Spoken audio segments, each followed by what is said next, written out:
Hello everyone, আসসালামু আলাইকুম। আমি ওজিফার রহমান, আপনাদের সবাইকে স্বাগত জানাচ্ছি আজকের নতুন লেকচার ভিডিওতে। গত পর্বে আমরা দেখেছি হাফম্যান কোডিংয়ের ভ্যারিয়েবল লেন্থ কোড। আজকে আমরা দেখব ফিক্সড লেন্থ কোড।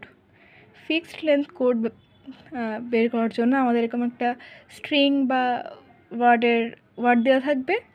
এই ওয়ার্ড থেকে আমাদের ক্যারেক্টার, ফ্রিকোয়েন্সি, কোড আর টোটাল নাম্বারটা বের করতে হবে। তো প্রথমে আমরা ক্যারেক্টারগুলো লিখে নিচ্ছি। কী ক্যারেক্টার আছে? A B C D E.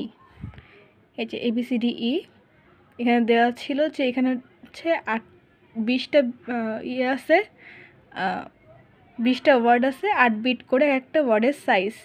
তো এই জন্য আমরা 5টা 40 ক্যারেক্টারের সাইজ নির্ণয় করে নিলাম। এখন ফ্রিকোয়েন্সি নির্ণয় করার জন্য আমাদের দেখতে হবে এ হচ্ছে এই ওয়ার্ডটুকুর মধ্যে কতগুলো আছে। এই যে আমরা দেখতে পাচ্ছি এ আছে হচ্ছে 1টা 2টা 3টা এ আছে, তাহলে এই জন্য 3। এখন বি দেখব, 1টা 2টা 3টা 4টা 5টা বি আছে। সি আছে কয়টা? 1টা 2টা 3টা 4টা 5টা 6টা। এই যে এখানে 6টা হচ্ছে সি আছে। এভাবে ডি আর ইটাও বের করে নেব। দেন হচ্ছে আমাদের কোড লিখতে হবে। কোডটা হবে কেমন?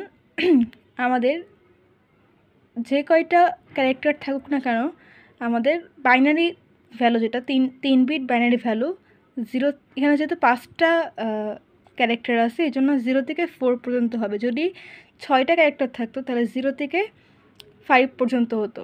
এরকম 8টা থাকলে 0 থেকে 7 পর্যন্ত বাইনারি 3 বিট কোড লেখা লাগতো। আমরা কি জানি বাইনারি কোড 0, এখানে কি 0 1 2 3 4, মানে 4টা ভ্যালুর বাইনারি মান।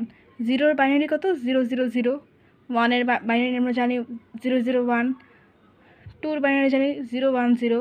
3-র বাইনারি জানি 0 1 1। আর 4-এর হচ্ছে 1 0 0। এখানে যে কয়টা সংখ্যা থাকবে সেই কয়টা সংখ্যার আমাদের 0 থেকে শুরু করতে হবে, আর এর বাইনারি ভ্যালুগুলো 3 বিট বাইনারি ভ্যালু যেটা থাকবে সেটা লিখতে হবে। তাহলে আমরা কি জানি এখানে কি দেখতে পাচ্ছি যে 5টা ক্যারেক্টার, এই যে 5টা ক্যারেক্টার 3 বিট করে, তাহলে 3 5 15 হচ্ছে আমাদের কোডের সাইজ। এবার টোটাল বের করার সময় আমরা দেখতে পাচ্ছি কি এখানে 20টা ক্যারেক্টার আছে বা ওয়ার্ড আছে। তাহলে 20টা ইয়ে হচ্ছে আমাদের 3 বিট করে কোড নিচ্ছে। তাহলে কত হচ্ছে? 20 × 3 = 60। 60 প্লাস এই যে 40 প্লাস 15, তাহলে এইগুলো সবগুলো যোগ করলে কি হচ্ছে? 115 বিটস। এটাই হচ্ছে হাফম্যান কোডিং এর ফিক্সড লেন্থ কোড ব্যবহার করে আমাদের সলিউশন।